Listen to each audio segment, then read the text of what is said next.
Hello and welcome to World of Floorcraft. We are Karen and Nelson Rose, and this is a reminder of the beginner class on the 24th of May at the Kenn Centre. We did a first move, a man spin, a comb and a Wurlitzer, and there are links in the descriptions below to give you a chance to go for a more detailed teach of each of those moves, because this is just a reminder of how everything went together.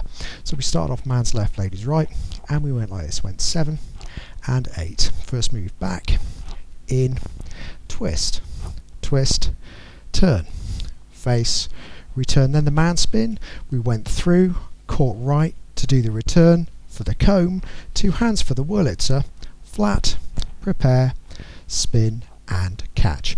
And that was it. That's all there was. Like, subscribe and hit the bell, that way you'll know every time a new video comes out. There'll be a music recommendation on the end of something nice to practice to. And as always, thank you for watching World of Floorcraft. I hope you have enjoyed learning some modern jive. There is a link to some music that is good to dance modern jive to. Thank you to everyone who hit subscribe. You are helping us to make more clips. Thank you. Keep dancing.